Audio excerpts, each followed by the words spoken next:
FF21 with us here today. Welcome to our show, Ajay. Thank you. So, Ajay, in the recent past, I have had the opportunity to converse with multiple business owners from this particular sector. Through these conversations, we were able to gather a few intel about this industry. With these intels, I've segmented today's podcast into three parts. The first one is going to be primarily target demographics and target audience. The second part is going to be market evolution. And the last part would be about technology. So, before we deep dive into the podcast, would you like to give a quick brief on what FF21 is to our viewers and listeners?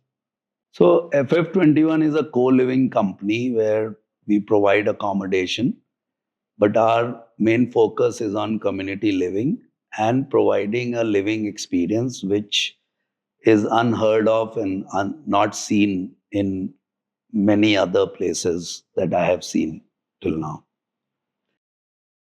FF21 is trying to improve the overall quality and standards of living in India for a certain target group. Right. So, since you mentioned about a certain target group, what is the apt customer persona that you're looking for in FF21? What kind of people do you cater to? So, see, there are two distinct people that we see in the market today. One is people who are working professionals, who are working in either IT companies or non-IT companies in nearby vicinities of our buildings and clusters. Um, so the age group of that is just after college, that is about 20 or 21 to about 30 years old. Right. Because after 30, we feel that people move on with their life and get married or whatever. So FF21 is only primarily for single people. Right. So that's the age group that we look for, and mostly for working professionals in knowledge industry or non-knowledge, but at a certain level of jobs. Right. So, you also mentioned about community as key aspect of FF21, right? So, what are some of the few things that happens at FF21 in the basis of community? How is the atmosphere like in a usual day? So, so I would go a step back first. Basically, say for example, you live in a house which is a DDA layout. Say for example, BDA layout. In that, the houses are separate and individual, and there is no place which is common where people in that neighborhood can go and actually meet each other. So you notice that they never meet and they don't know each other most of the time. The neighbors hardly know each other. Whereas if you are living in a gated colony where you have a clubhouse, there people meet in the clubhouse and then they become friends or they at least know each other. They start waving at each other and then slowly the friendships grow or something happens. Some relationship develops because there is a common ground. So similarly, when we were trying to envisage and vision the FF21 buildings, we thought the most important thing to create community is to have common spaces. As you would see in the videos which are there for FF21, our common areas are very beautifully done, very congenial for that age group. They can chill and vibe there. And that's what makes FF21 different from many other peers that we have in the industry, that we spend much more effort, concentration, and money on getting the common areas to be very good. And that makes the difference in creating that community because people congregate there, people, chill there, and then they meet with each other. And then obviously humans create friendship very quickly if they get a chance to meet. Right. And that's what happens. So they start forming subgroups, they start forming groups, they do different activities. We have seen people in our community cooking together, 10 people are cooking together in our common kitchens. Then they will play some games. We provide a lot of games and all in the common areas. Then we have full gaming section where you have pool table, TT table, and all. So all those things, they create reasons for people to collaborate, and the community is formed.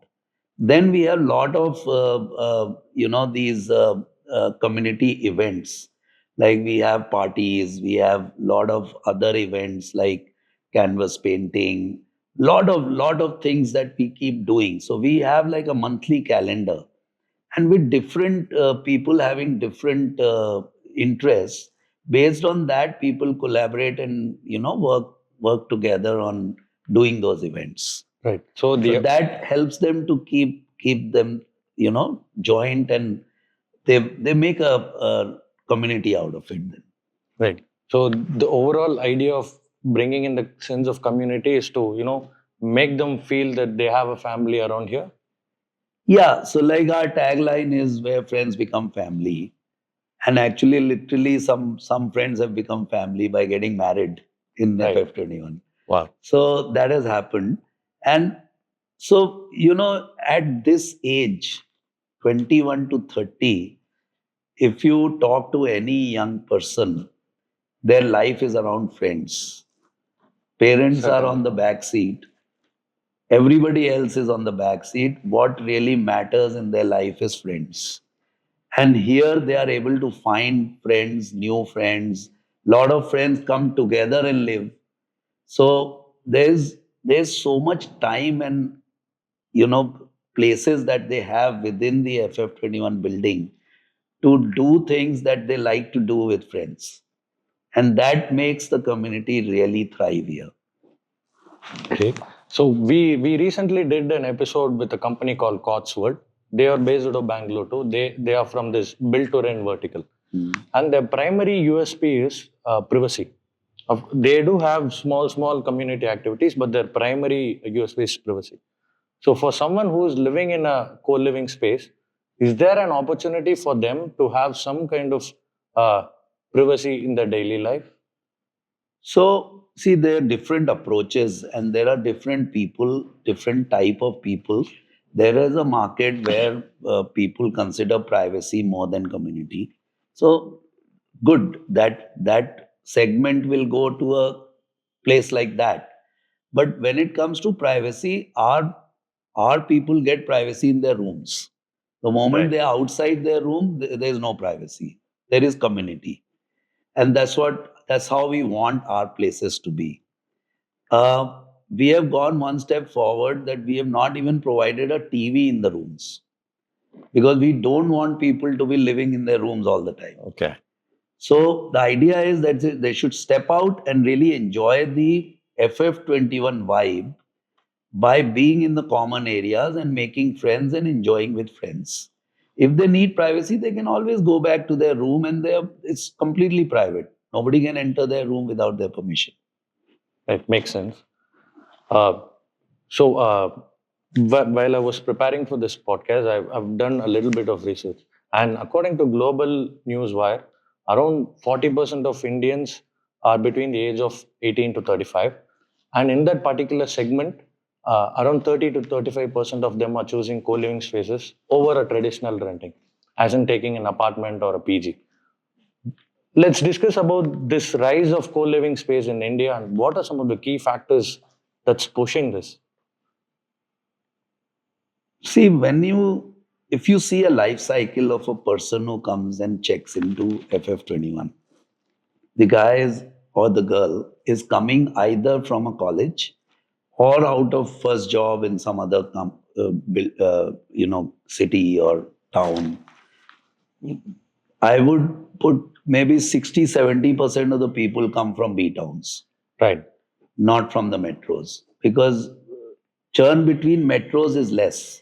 People, if they're already in metro, they'll try to live there only. Makes sense. Like a person who lives in Bangalore hardly goes out of Bangalore unless their job takes them out.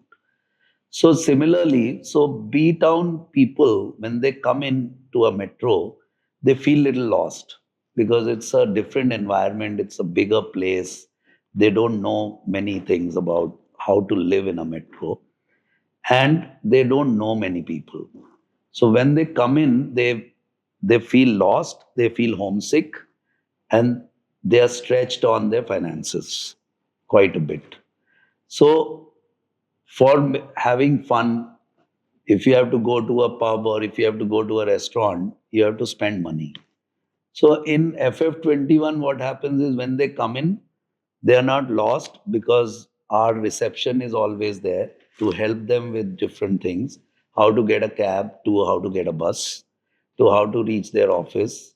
They can collaborate with other people in FF21 to go to their office complex because there will be many people going at the same time to the same complex. So there they start saving money and they know their whereabouts. They make friends here because there's a enough number of people where they can find their own kind who they like, and they'll out of 300 people they'll find at least 4 or 5 people who gel with them, and they're able to find friends. Third thing is the finances. In finances, in today's young generation, other than the basic living cost, the most of the cost is going in entertainment. Here entertainment is in house. They can be in their common places and have fun with their friends. That's exactly what they do in a pub or a restaurant. Yeah. So they are able to do that free here. So that actually makes it easier for them to cut down cost on entertainment and enjoy themselves here itself. So in all three fronts, FF21 is able to provide that out to each and every youngster who comes into the city and helps them to settle down in a metro. What you're doing for the students and young professionals here is beautiful because they, of course, would not have any idea about the city, and whatever you're doing is really good. Thank you. Uh, about the factors that have shifted people towards co-living, what would be some of the key factors? And do you think COVID also played a major role in it? So, one reason is I think the community part, finding friends, finding people, networking. So, when a new person comes into the city, they are looking for better options, better opportunities. Here, they have 300 to 500 people who they can interact with and figure out if they can get a better job, if they can get a better opportunity, or they can do something by moonlighting. Lot of things can happen. So that is an out that they get in a co-living place. Right. So other than a flat where either 3 or 6 people will be living and their life is confined to those 3 or 6 people, where they might not even gel so well with all 6 of them or all 3 of them, because everyone is different. And if you have a pool size of only 6 people, then very difficult to find the people who might or might not gel with you. You have to make a lot of adjustments. Here, you don't have to make adjustments in co-living. In co-living, you just go around, talk to 20 people, and you'll at least find one person who works for you. Yeah. And then, if you're not able to find, you talk to another 20. There are so many 20s to talk to. So there are so many people. So that makes a difference. So say for example, you like cricket. You can find people who like cricket. Out of 300 people, you'll find some people who like cricket. If you like football, you'll find people who like football. If you like drinking, you can find people who drink. If you like people who do other things like other hobbies or any hobby for that matter, out of a pool of 300 to 500 people, you can find someone. If somebody is not able to find anything, then there's a problem with that person. Otherwise, there's a definite chance of finding somebody who likes to do the same things that you want to do. It's easier to find people on the Yes. same energy. Yes. Right. But since you've been in the game for the past 7, 8 years, do you think the industry is the same before COVID and after COVID too? Before COVID, it was very small, and we felt that there was not much of competition because, see, primarily co-living, the word itself has come only in India, at least in, I would say, 2016 or 17. Right. Before that, nobody knew co-living. People used to talk about PG. There was no concept of co-living as such. Co-living also in terms of girls and boys living together in the same building. Yeah. Even that was not there.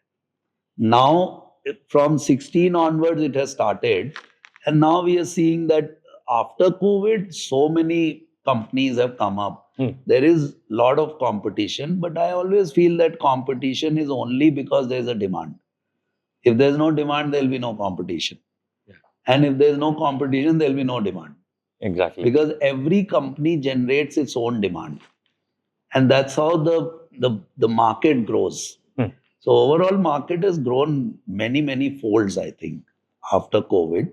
Right. The only thing that I would say is different after COVID is the costs have gone up quite a bit after COVID. Overall costs Of the and maintenance or of everything. Right. Whole, even the rents have gone up, everything has gone up. The apartment rents are now double than what they used to be. So similarly, the buildings that we get are also having higher rent. The owners want higher rent. But somehow the salaries have not gone up of people that much. So there is a little bit of a disconnect there. So we are not able to raise our pricing that much because the paying capacity has not grown that much, but the costs have gone up. So that is something which we are struggling with a little bit. But I think it'll come along over the time. So we spoke about COVID also and how it influenced the industry. Along with COVID, co-living industry grew in one side.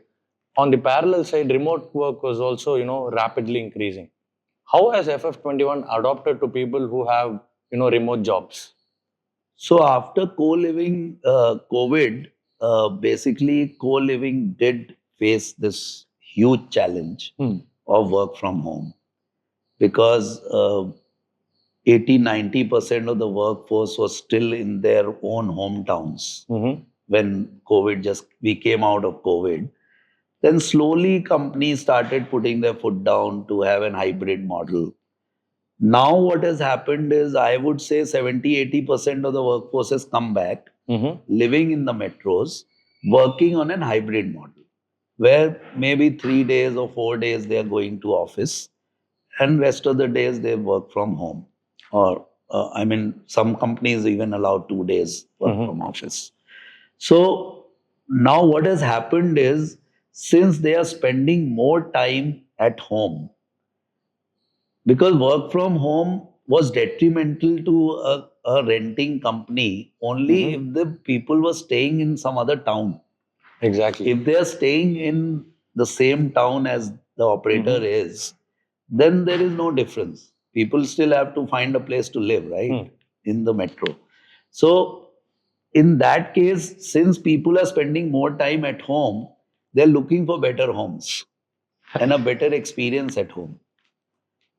Earlier, they were not spending much time at home. The companies used to have so many facilities in their campuses that people would spend most of their time at the campus and come back and sleep in a PG bed or something, where they didn't spend much time, just sleeping time basically.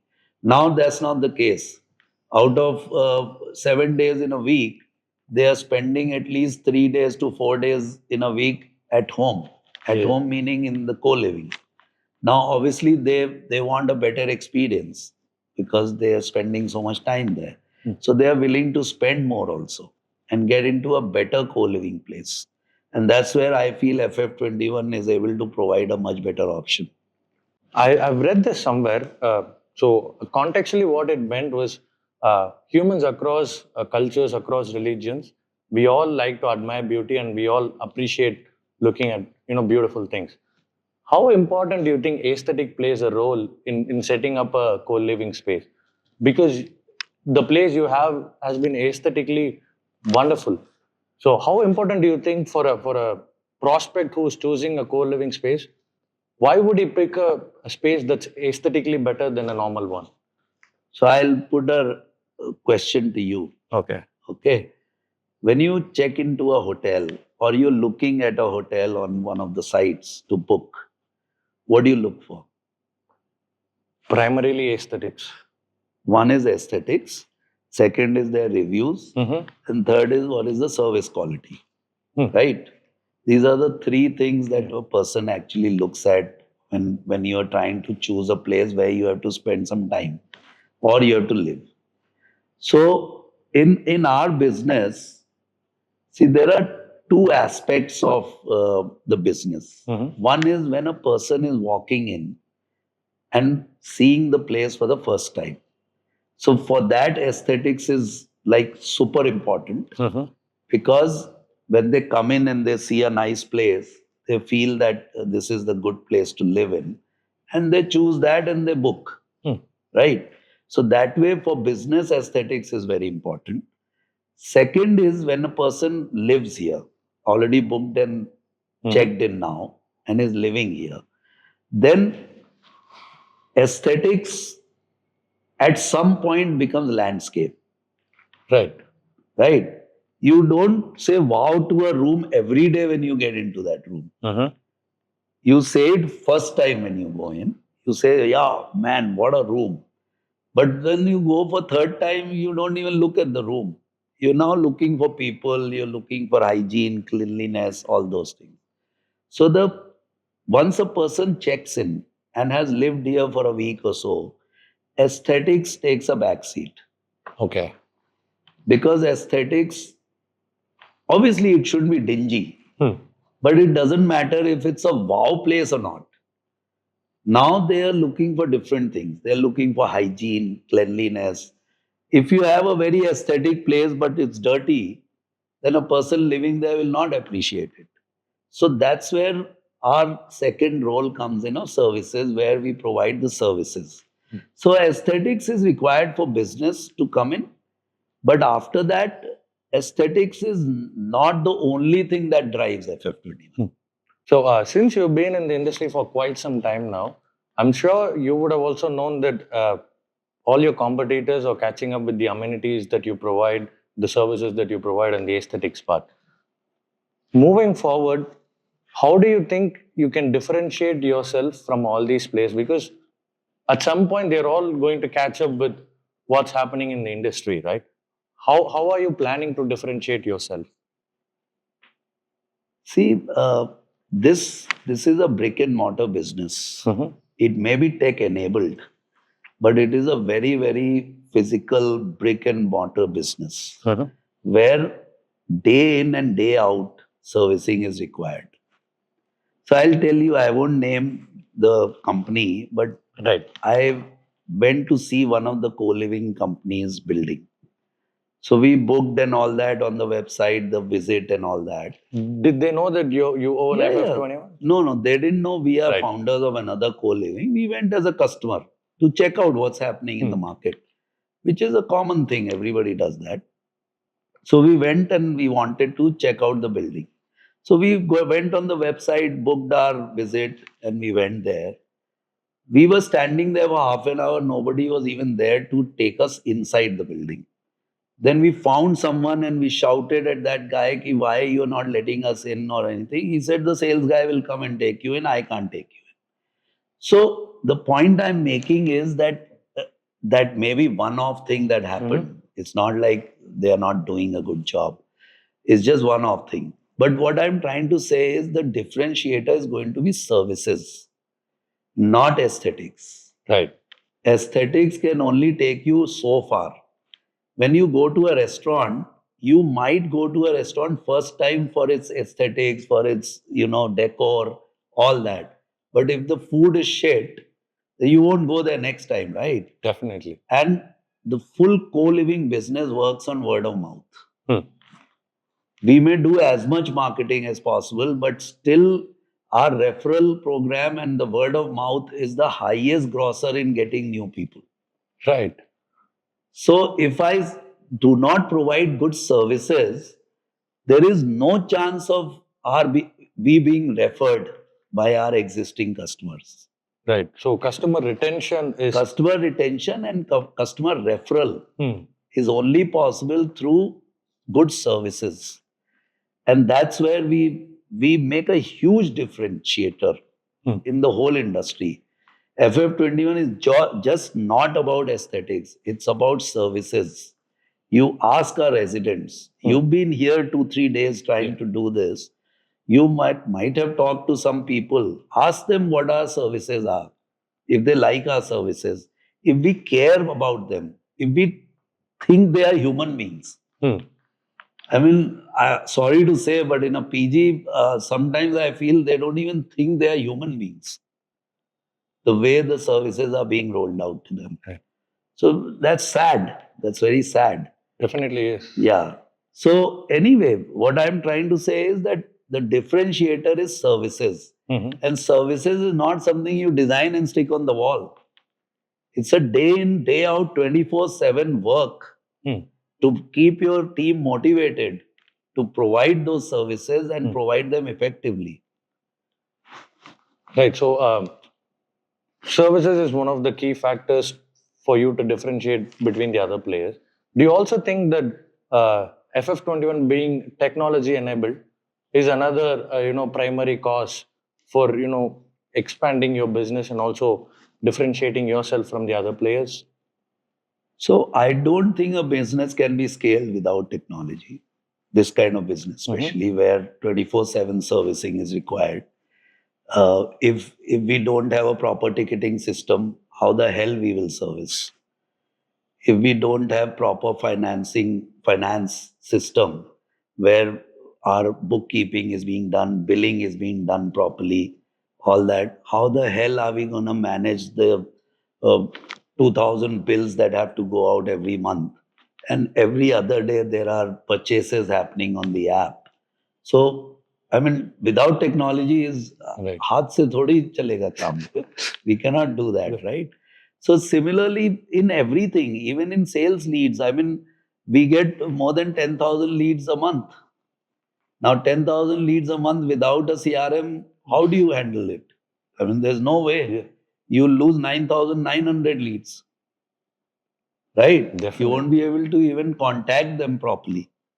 So technology is a given. I mean, in today's world, how can you even think of a business without technology? Even a pan wala needs technology now. He uses Paytm. He actually does, right? Let's also discuss about the how technology can simplify the process between the residents and the building owner. How has it simplified the communication between the parties? See, as far as the building owner is concerned, building owner, No, building owners, as in I meant FF21. you mean operator? Yeah. So, for example, if I have a problem in my room, how have you simplified the process that I can get to you as quick as So possible? every resident of ours has an app Mhm. on their phone, which they have to download when they're checking in. Because unless they download that, they don't get access to Wi-Fi. They don't get access to anything. Right. They don't even get access to our access doors. So they have to get that app. Mhm. Once they get that app, there is a complete system which is working on that app. There are different tabs. They can check their bill, they can make payments, they can raise a ticket, they can follow their ticket, they can comment on their ticket. Our team comments on that, which the resident is able to see. But all that on the back end is being run from Zoho Desk, Mhm. the ticketing system. So everything runs from there. App is just the front end UI where they see what is happening in Zoho. Hmm. So that's how it works. So technology is a given. I mean, without technology, nothing can happen. Right. I mean, I'll not be sitting here. I'll be pulling my hair. Was 2,000 people complaining all the day, all the time, and not having a system to run that. That's going to I'll be be mad. a terrible experience. I'll be mad. I mean, all our team will be mad. During our conversation yesterday, you mentioned that you have an in-house powerhouse application called Nucleus, right? So how important do you think Nucleus being able to communicate with Zoho applications without any problem is important? Or do you think it is, how important do you think the conversations between the software should be? It has to be seamless. Right. It has to be seamless, fast, and without any glitches. Right. Because even if there is some gaps, Even if one ticket gets lost, Mhm. we have one disgruntled customer then. Right. right? And say in a day, one ticket gets lost, we have 30 in a month. Right. So, I mean, it's as good as if the API engine doesn't work properly of any software, Mm-hmm. then we just have to change the software. Right. There's no other way. That makes sense. Yeah. So Because it's even, like paramount. It's most important.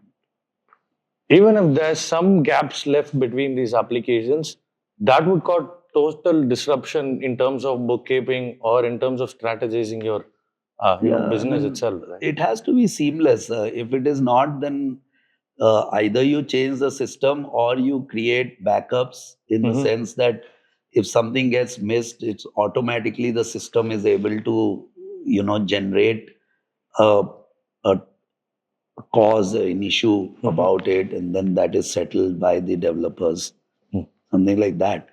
But we don't face that much of a problem on that. I think Zoho's API system is pretty good and Right. pretty simple Hmm. and very exhaustive. So almost every field is there in Hmm. the API document. So you can tweak and change and call for any data Hmm. point that you want from Zoho and to Zoho. Right. So there would be some kind of reports that you've generated in Zoho One across the tools, right?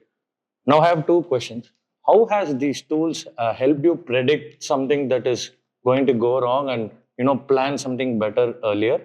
And the second question is, moving forward, did it help you uh, ideate a particular ideate your business in a particular direction? So reporting is, I mean, key in any business for that matter, because without reporting, how do you come to know? Because sitting on the top somewhere Mm-hmm. is very difficult to see what's happening on the floor. And the only way you can look at it is through data trends. So what we do is we work on deviations and exception reports, where if, say, for example, there were 100 tickets in this month, Mm-hmm. next month we see 120 tickets, there's a 20% jump. So that comes out immediately in the report. And then we investigate why the tickets are going up. And we figure out that there's something which is not working in every room. And Mm-hmm. that's why more tickets got generated. And then at large, we try to, So, improve that. hmm. So similarly, it's basically based on exception reports and deviations in data trends. Mm-hmm. That whatever data is coming in month on month, week on week, based on that, we figure out where is the problem, and that's only possible through effective reporting. Hmm. And Zoho, you can create your own reports and stuff, so it's easy. Right. With you can create your own customized fields, and then based on that, create your reports. Mm-hmm. It's quite easy to figure out where the business is going, where the Hmm. problems are growing or becoming better. So our deviations are mostly on the Right. minus side, where we see that it should be less than last month. Hmm. The problem should be less than last month. Makes sense. That's where we incentivize the teams also accordingly. So, from the perspective of a chief executive officer, does Zoho One provide you an overall view of everything that's happening in your business right now? Between Zoho and Nucleus, yes. Hmm. Between Zoho and Nucleus, we are able to figure out most of the aspects of the business. Hmm. There are some things that we have to do ourselves, otherwise, I wouldn't be required. Right. So, yeah, there's always room for improvement, and Mhm.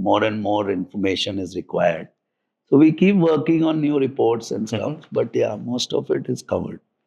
We didn't talk a lot about FF21, right?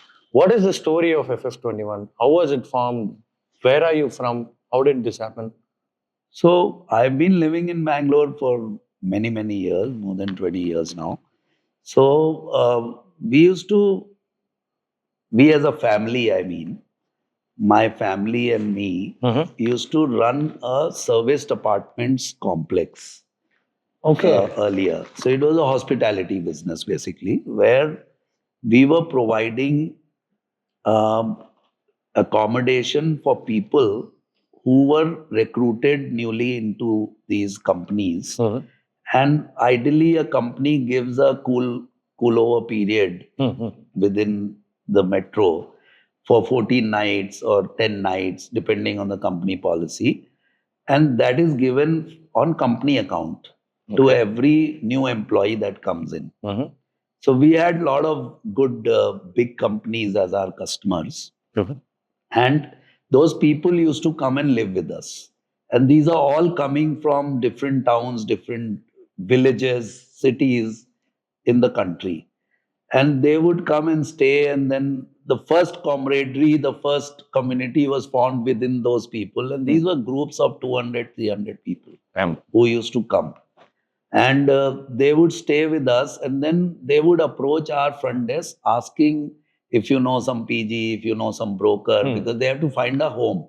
Now, after 14 days, they have to shift in their own place and they have to live and pay for it also. So they would come and ask. So our front desk used to come back to us and tell us that this is what everybody keeps asking. So should we tell or not tell? Hmm. So we said, yeah, you have to help them and you keep a list of brokers that are there and all that is to happen. Then at one point we thought that why don't we have something where we can take them? Instead of they finding other places, we should be able to take them to our own. So it's like forward integration into the Right. business. So that's what we thought. Then because this is co-living is a very different business than service apartment business. So we didn't know this business at that time. So we thought we'll do a trial. So we took a small building and we started working on it. Then we saw that we had a group staying with us of about 50, 60 people.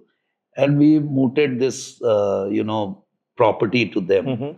That this is a property available. All you guys, since they had all become friends within those 2 weeks that they have stayed. So they, all of them, at least 3, 4 of them out of everybody would want to stay together. So we told them, why don't you stay here? We have a place for 60 people. You stay here, and this is the cost and all that. And aesthetically, again, it was done very nicely, that building also. So they all shifted there. Right. And then they carried on living with us for next, whatever, quite a long time. So it was a successful experiment, and we thought this is easy, yaar. Easily ho jayega ye to. Then we went in and got our first building in HBR layout. That was a 90-room building, and we started with that. In that also, when we finished the building and we put the pictures out on social media, so people used to come and see the building, and they would say, "We have come to check if those pictures were real or not." So they would come like that. So, and immediately within 15 days, the building got full. Wow. But that was very initial times, and there were not many co-living places, and we were competing with PG. So obviously, we were a winner in that. So that is not a benchmark today. Right. But yes, it worked. And then the story started, the journey's been on. Fun fact: Zoho One was also, released in the year of 2017. Yeah, so Fantastic. been together. Yeah, so I think, see, the other options that we had was SAP and all. We were a very tiny company. We couldn't afford SAP and all. So SAP has a certain scale. You can't do it without that. Then other than that, the CRMs which we saw were all very local CRMs. So Zoho looked like the best option for us. And the pricing was also on a license basis. So we, I think, started with 1 or 2 licenses, where everything done by one person. That's how we started. Because we were That's a how tiny everyone company. Today we have a lot of licenses with you. So it has been a wonderful conversation, Ajay. But before we wrap up, we have this tradition of asking the guest to share few insights that you would like to tell people who are looking to enter into the co-living industry. What would be the do's and don'ts that you learned over the period of time? Because you've been in the industry since it started, I think people would be much more benefited from these? What would be your 2 cents? So, see, as much as I know about the co-living industry, there are lot of people who try to enter the industry just for valuation. Hmm. Please don't do that. This is not an industry for valuation. This is an industry for hard work, and it takes time to grow in this. You cannot grow mad in this. And if you try to grow mad, you will go mad, as well as the business will not do well. It Right. cannot get profitable. So you have to tread very slowly, make a profitable business. Think of making a business, not a company for valuation. Right. Then I think it works. So, And there has to be, I mean, there has to be some level of dedication to provide a certain level of services. hmm. So, do you think it is a good time for investors and people who are looking to get into the industry? Is it a good time for them to step into co-living? For investors also, I would say the same thing. Don't invest in a company thinking that it's going to become 10x, 100x. Right. Not going to happen in co-living. Okay. It has to be looked at as a brick and mortar business, which can be tech enabled.